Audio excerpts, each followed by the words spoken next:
sana magawa ng mabuti na vlog para magusto ng yung viewers, para masaya ng viewers sa lahat. Pero yung sa parehas ng si Kuya Jello, yung sa wag ka na negativity, yung comment lang kahit may sino mga bash ng mga pero yung tanggal mo yung sa negativity mo, lagi ka ng positive. Okay, positive. Para may siyempre ito yung social media, hindi naman dito Philippines lang, all worlds lang mga mga ito po. Yun, pero lagi ka na focus, pero una mabuti ka ng aral para may naman. Pag may time ka naman vlog ka naman kayo sama-sama. Magpapabayan ng pag-aaral. Para may kumplito na nga yung sa career mo, siyempre yung sa magandang future mo, ito yung sa channel mo para may makita mo, hindi naman hingi na ngayon sa allowance mo, para may kahit family mo, may pera ka, bigyan mo sa pera yung mama mo, para may ayos ng buhay. So welcome back mga kalingap. Kasalukuyan po natin na paalis na po tayo ngayon sa nagkabili lang po natin ng van. Yan, nabili na po ni Kalingap Rob yung van po ng Kalingap. Sobrang sobrang gana po nito kasi marami na pong kasya. Hindi na po ako magtatanong kung puno ba. Hindi ka na maiwan lagi. Hindi na po ako may iwan kasi po kasya na. Kasi po sobrang nalaki po lagi nila eh. Si Kuya Nico malaki po, si Kuya Nico, si Kalingap Tata. Yan. Si Kuya Red Zane, yun. Matataba po sila, ako lang po ang maliit. Yan. Kaya po si Kuya David, balit lang po siya pero malaki po siya. Yun. So yun po. Sabahan niyo po guys. Ay Kuya Rob. Bilang expert po kayo sa pag-vlog, syempre bago pa lang ako sa pag-vlog, ano po kayang pwede nyong ma-advise sa akin bilang syempre bago pa lang ako, yung halimbawa attitude ng pagiging isang vlogger. Advice ko sa'yo?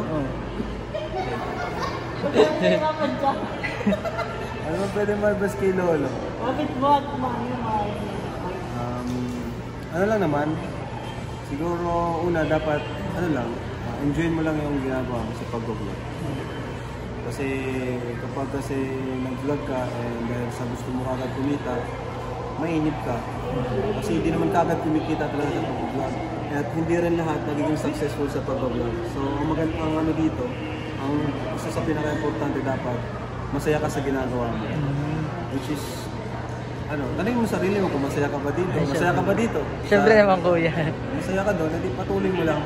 Kasi may kanya-kanya naman tayong oras ng pagiging successful sa pag-vlog. Kaya ng mga kasama natin, si Alvin ngayon, dati hindi lang din si Kalingap Alvin, dati hindi siya napapansin, pero ngayon number 2 na sa Kalingap Partners. Yun lang ang advice ko. Sa ibang naman, sa pagiging charity vlogger naman, kasi hindi ka lang basta vlogger. Kung papasok mo yung charity vlogging, dapat humble ka lang palagi, tapos dapat ang pagkakatiwalaan ka din ng mga viewers. Kasi doon ka panonorin ng mga manonood. Like pag may nag-sponsor sa'yo, dapat maging transparent ka, kung magkano yung sa'yo, pinapadala. Yun. Yes, salamat Kuya Rob. Good luck sa larangan ng pag-vlog. Sobrang dapat po niya, no? Kasya po dyan ng ilan, Kuya Nico? 15 seaters yan. 15 seaters. Pero kapag maliliit, ko yun, 5,555 yun. Kasya ng 555 dun kapag hindi matataba. Kasi may vacant din sa gitna. Pwedeng 5 yan eh.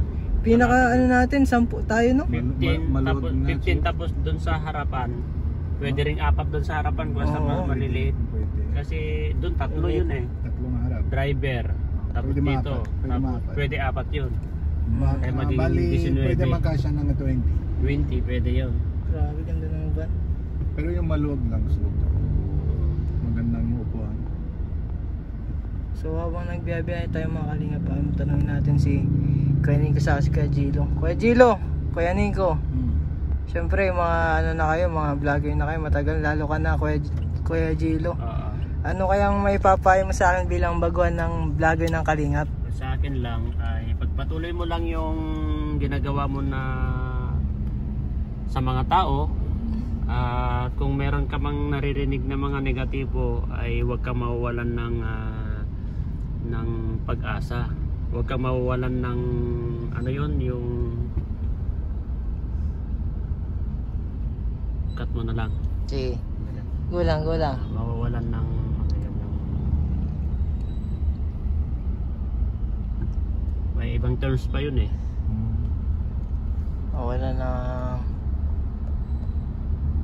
Huwag kang mapanghinaan ng loob. Yan. Huwag kang mapanghinaan ng loob kapag nakakarinig ka ng mga negatibo, kasi kapag pinasok mo ang social media, dapat ignore mo yung sa negativity. Lagi ka naman positive.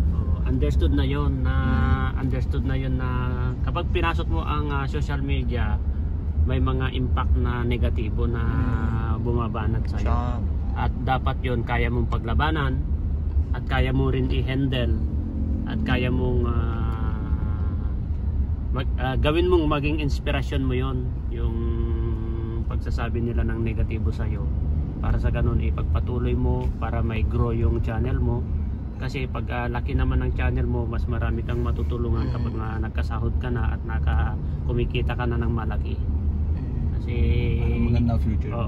Para sa iyo at para sa pamilya mo, lalong-lalo na ikaw, kasi nag-aaral ka, kailangan mo sa sarili mo yan, lalong-lalo na kahit sa allowance mo nga lang. Nakakatulong yan sa araw-araw na allowance mo, pamasahe mo pa lang pagkain. Hindi ka na po kailangan manghingi ng pera kay mama, di ba? Hindi ka na hihingi ng allowance sa mama mo. Masisave na yon, at pwede na nilang may-save doon para sa bahay. Pwede nga po ako na mismo pwede ako na magbigay sa kanila. Oo, kasi kapag kumita ka na dyan, pwede ka nang magbigay sa kanila. Ikaw nang tumutulong. Parang working student ka yan, yung parang working student ang lagay mo dyan eh. Kasi bakit?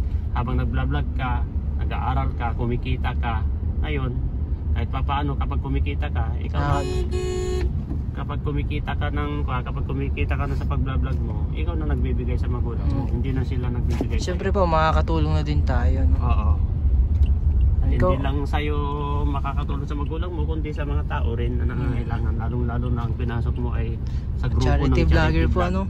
So yun mga kalingap, na-interview na po natin si Kuya Nico sa si Kuya Jilo. Marami-rami pa po ang di natin natatanong, si Kuya David, si Kuya Ian. So yun mga kalingap, sana po ay... Interview ka din siya, Kuya Rob, di ba? Na-interview ka na si Kuya Rob, pinakauna. Na-interview ka na yun. Kaso nalobat kasi yung cellphone ko, pambira, beginner's mistake daw. Yan. So yung mga kalingap, dapat full charge lagi ang nyo, ang camera. Yan, sa sila Kuya Red Zay, nasa likod. Yan. Sino pa? Sila Kuya Tata, di pa natin tatanong. Kaya syempre bago pa lang ako mag-vlog, bagong-bago pa lang sa kalingap. Tanungin natin yung mga expert para maging maayos yung pag-vlog natin. Guys, supportan nyo po para kahit bata pa lang ako, nag-aaral pa lang, marami na po ako matulungan. Yan, kasi yun naman po ang #1 priority ng Kalingap Vlogger, makatulong. Yan po. Sana po supportan nyo po ako, pa-subscribe po, Kalingap Lolo. Yan. Maraming salamat Kuya Nico. Maalis ka na po tayo, iiwan mo na kami. Ayan. Pero mabalik ka man Kuya Nico, mabalik. Oo naman, mabalik ka. Baka di ka na magbalik, mamimiss ka namin. Siyempre mamaya balik ako, pero miss na miss ko sa kid boy. Kasi siyempre isang kalingap, isang family, di ba? One kalingap, one family. One family. Siyempre maiwan ko lang dito yung family ko, kalingap. Siyempre miss ko lang yung family. Tamang balik ako agad. Yan. Kasi po mga kalingap, kahit konting pa lang natin, paano nakakasama si Kuya Nico. Ilang months pa lang Kuya, no?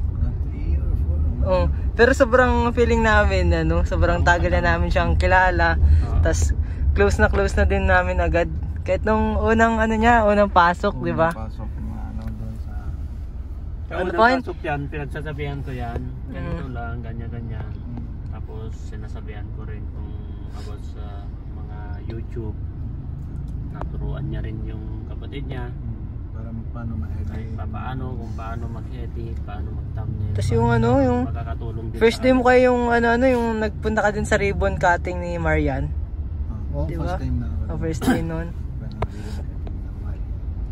Tinakot naman yung si Arjun eh.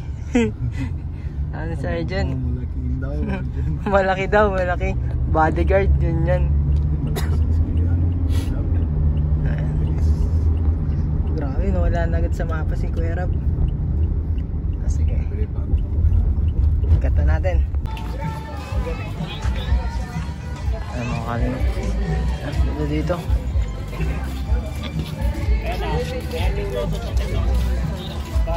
Oh, Square Pure. Grabe ganda dito guys, oh.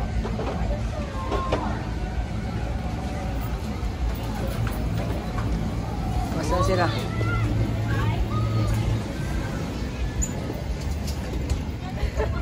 Ate, basta kaya ate.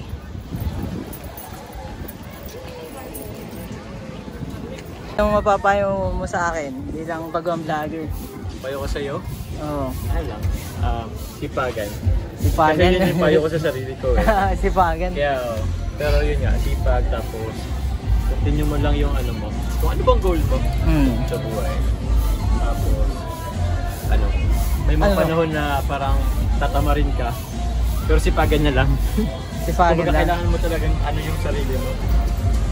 I-push. Lagi mo i-push yung sarili mo. Saka dapat meron kang motivation, inspiration.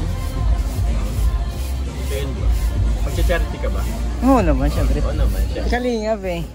Of course. Sir, syempre, kailangan mo nating makapag-ipon para may pang charity.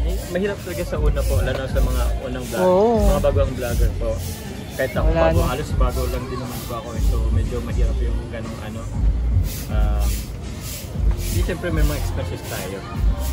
Yun lang naman. Yun lang. Sige.